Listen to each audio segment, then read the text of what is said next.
1 Petrus 5 ayat ke-8, kita baca sama-sama.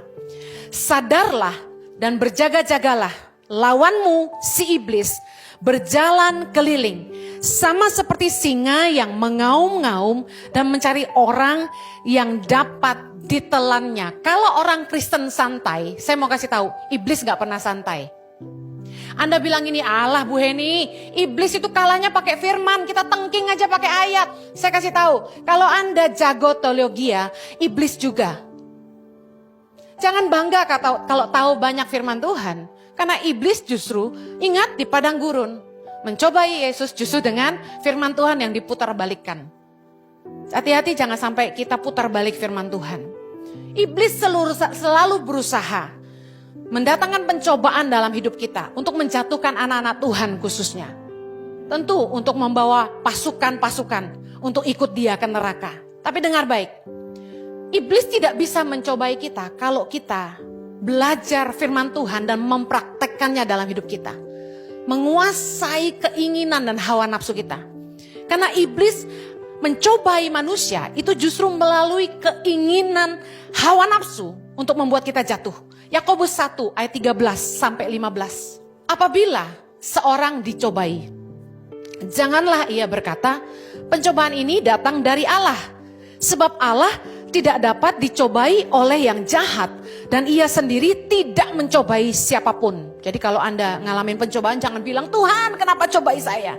Ayat 14, tetapi tiap-tiap orang, baca sama-sama, dicobai oleh keinginannya sendiri. Karena ia diseret dan dipikat olehnya. Ayat 15. Dan apabila keinginan itu telah dibuahi, ia melahirkan dosa. Dan apabila dosa itu sudah matang, ia melahirkan maut. Perhatikan kata kuncinya. Rasul Paulus menuliskan, tiap orang dicobai oleh keinginannya sendiri. Iblis itu tahu nggak kerinduan Anda? Kira-kira iblis tahu enggak apa yang menjadi desire, keinginan terbesar Anda? Iblis tahu enggak kira-kira? Tahu. Iblis itu bakal menawari kita hal-hal yang membuat kita lupa sama Tuhan, lupa kebenaran. Iblis datang dalam rupa pemenuhan kebutuhan hidup. Makanya orang banyak ke Gunung Kawi karena gak ono sing ora soge gitu. Jadi katanya kalau ke Gunung Kawi semua orang jadi kaya. Itu tipu. Papa mama saya dulu rajin ke Gunung Kawi. Saya itu kalau mereka lagi nungguin daun jatuh di bawah pohon, saya nonton wayang. Ding ding ding ding ding ding ding ding ding ding gitu. Jadi segala macam wayang tuh dulu saya suka banget. Sambil makan tebu. Ingat saya di Gunung Kawi. Terus ubi cilembu yang manis. Nah, yang pernah ke Gunung Kawi langsung ketahuan. Ubi cilembunya manis banget, Bo. Airnya dingin ya, kalau yang dari sumur itu ya. Tidak mendatangkan kekayaan, tapi kehancuran. Dengar baik.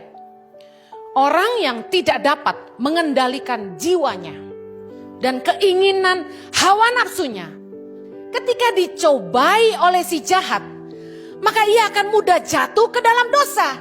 Iblis datang sama Yesus nawarin. Kan Yesus lapar 40 hari puasa.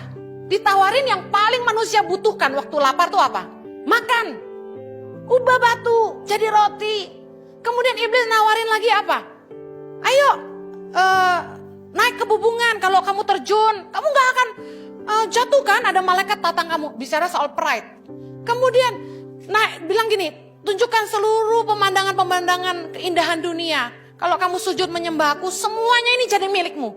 Kalau itu Anda yang dicobai, saya yakin Anda langsung bilang gini. Gelem? Gelem. Mau? Mau. Siapa yang gak mau kaya? Ayo, ada yang berani bilang gak mau kaya? Katanya pria itu kalau lapar jadi emosian ya. Jadi pria itu kalau mau mikirnya tenang katanya harus makan dulu. Kita ini kebanyakan manusia dipimpinnya sama perut. Dan iblis tahu itu.